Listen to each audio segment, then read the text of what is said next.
Sweet Baby Ink still hides the rot. We missed a few, but now we've got the lot. With context clear and data tight, the story holds, and we were still right.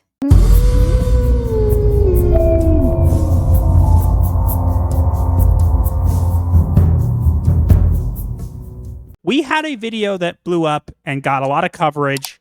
It was called The End of the Sweet Baby Lie, and we insinuated and alluded to the idea that there might be a connection between Sweet Baby Inc. and this hidden founder and a former government official named Terry Huberts and blah, blah, blah, blah. Mm-hmm. We were very careful with that video. We made sure to say that we are not saying for certain that it's the same person. We only gave the chances that it is, not saying definitively, yes, they are the same. However, there are people taking things out of context and kind of making it into big deals, and we wanted to clarify a little bit of the process around the video and add some new information that we didn't get to include in the video. There were some findings that came out after the video was already up. Jason Huberts was actually on the Sexiest podcast. Yes, the same podcast that Kim Belair and Ariane McGilvray talked about their love for Bowser. There is an episode where Jason Huberts was there. So it proves that we were correct, that there is a person named Jason Huberts who actually was the first person involved with Sweet Baby Inc. And unfortunately, that episode is not available because a lot of these episodes are no longer available. Also, I sent out an email because we were trying to be thorough. However, the situation was there was no more information. The Sexiest podcast was something that I clearly missed. But the other information that people were bringing up afterwards, I want to make very clear, we knew all this. Yes. This video took 4 different scripts and 2 different recording sessions. And not to mention weeks and weeks of research. The first version of this video did not even mention this connection with Terry Huberts. It was specifically about these companies, these shell companies, under the name of Leapshot at the 475 Elgin Street address. Sweet Baby Inc. was not filed out of 475 Elgin Street.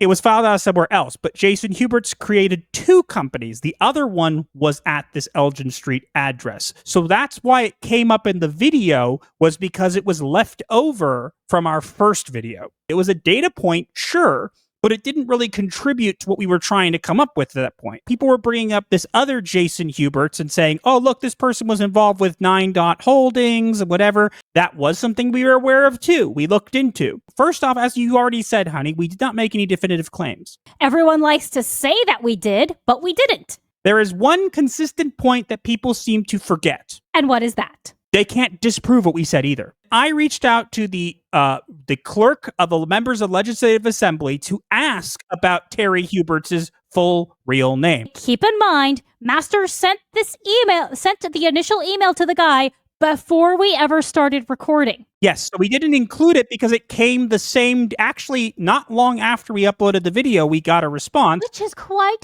odd, wouldn't you say? Yeah, but go ahead, honey. Could you read what they said there? Yes. Good afternoon. Thank you for your question below regarding former member of the Legislative Assembly, Terry Huberts. Members of the Legislative Assembly are certified by the Chief Electoral Officer after each election, and the name provided on the certificate of election is the name used in parliamentary documents.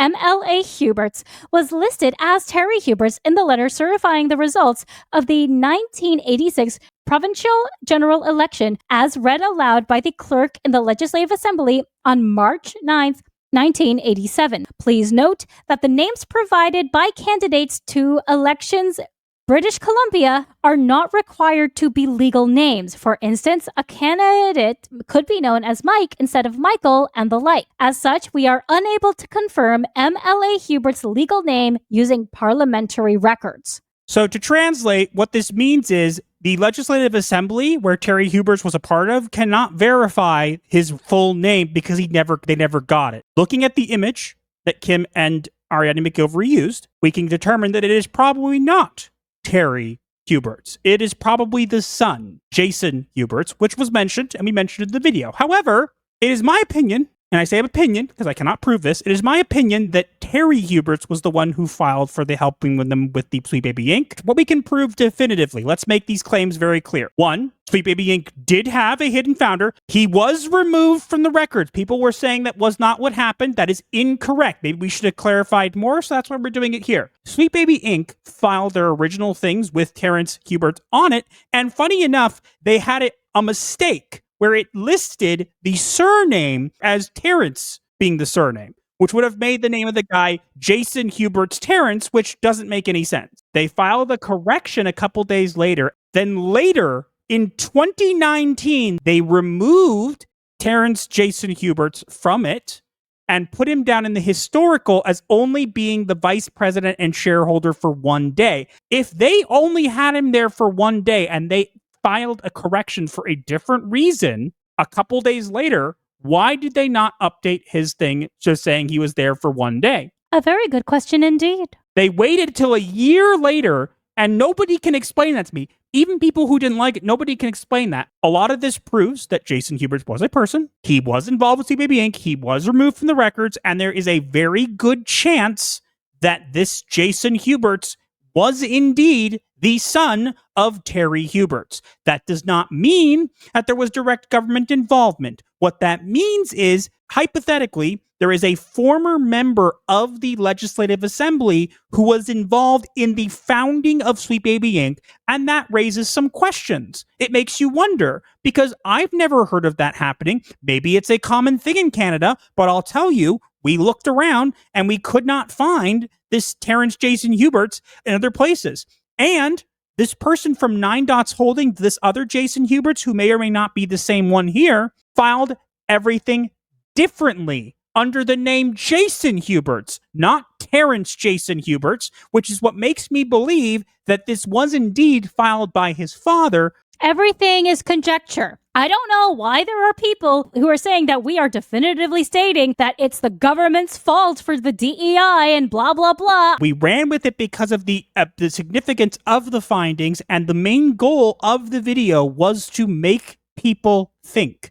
Not just doing the research, but also asking questions. Exactly. So the point of this was to point out the connections and go, that's weird. And the math doesn't lie. So to put it simply, we made no definitive claims. So anybody saying we did is incorrect. We did not do that. We brought up connections and pointed out coincidences that we thought were interesting.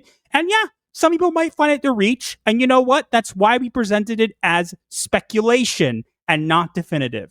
You're welcome.